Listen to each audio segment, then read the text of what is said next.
Welcome back for a new video. This time, this is going to be my first in quite some time best to worst list. And today, we are checking out, at least for my ranking personally, from best to worst, the 5 Shantae games. Which is a unique and special little franchise to me. And I thought I'd use, since I actually do have the complete PS5 version, that's what I would use as an example. With that said, starting off first at number 5 is the OG original Shantae, which originally was released around, I believe it was 2001, 2002. Oh, it was released for the Game Boy Color, believe it or not. But as time has progressed, I would say, keep in mind, I didn't play this game until years later, after I had already played another Shantae game. Actually, the first game in the series that I actually played first, personally, was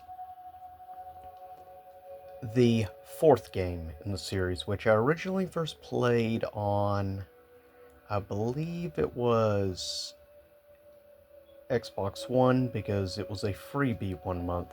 But with that said, but yeah, coming in at number 5 is the original Shantae. Arguably has not aged the greatest, but to be fair, it was originally a Game Boy Color game, so that can be forgiven, but overall, just compared to other games in this series, I think it's by far the weakest.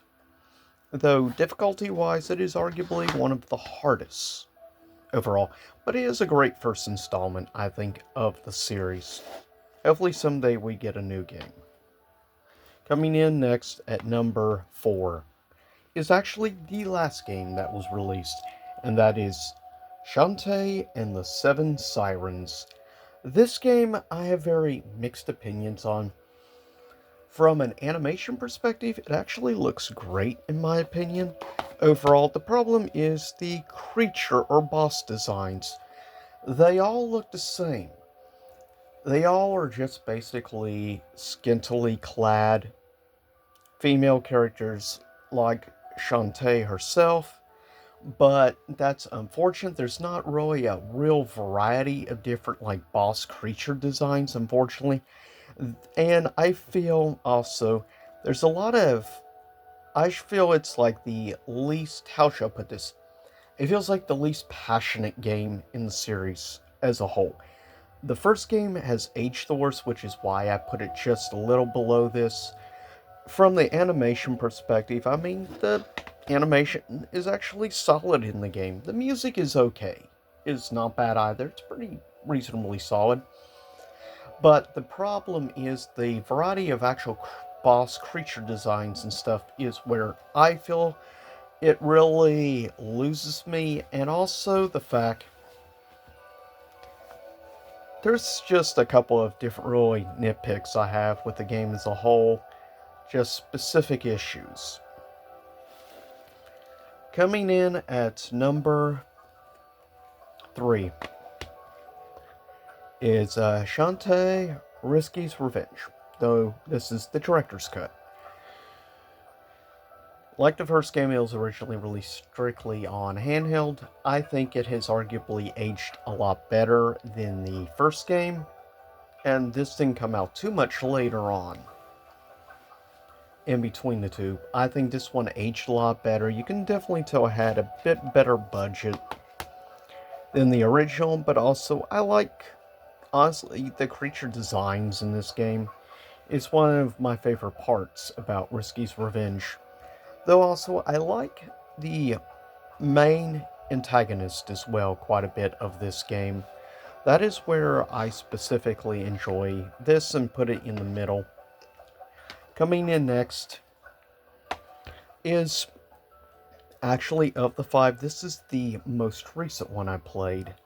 It is weird the fact that this game specifically has, I feel, is honestly great. The music is superb. I like the boss, but really what does it for me with this game specifically is the story. I actually like the main antagonist specifically is where it shines, but also just overall from a storytelling area, I think this actually has the best story, I think, overall out of the series.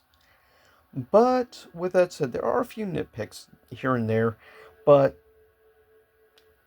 and the fact though, this is the most recent one I played, and the fact that it is my second favorite still says a lot, I think, overall.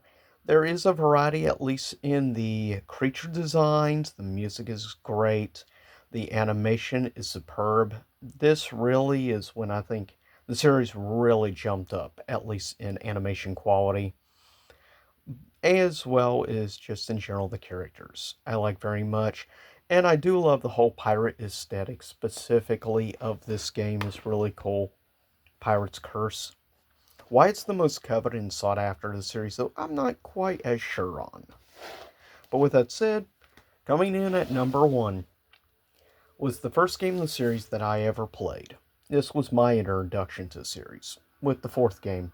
Though it is arguably my number 1, maybe it's because of my bias towards the fact this was my first in the series, but I love the animation. I love the creature variety, boss designs. The combat is fluid, really fun.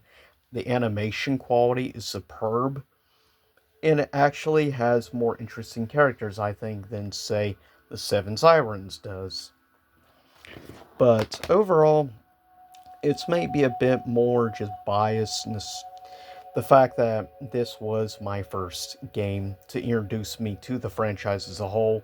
So, admittedly, I do have an honest bias, but also it's obvious given the fact I have 4 copies of Half Genie Hero. I have this PS4, as well have the, or this is PS5, I have PS4, I have Switch, and I have also the Wii U.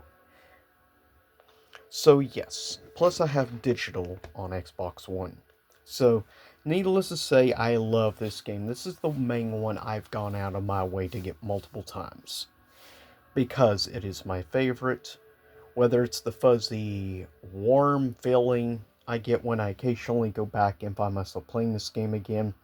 I just love the interactions between the characters. Overall, the music is great.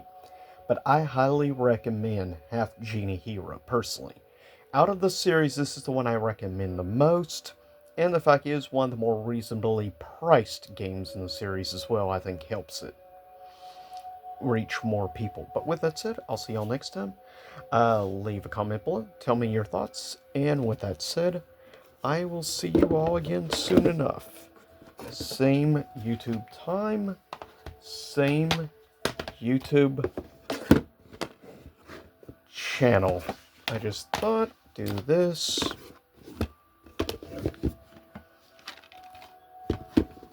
And there we go. I'll see y'all again soon. Stay safe out there as the world gets crazier by the day.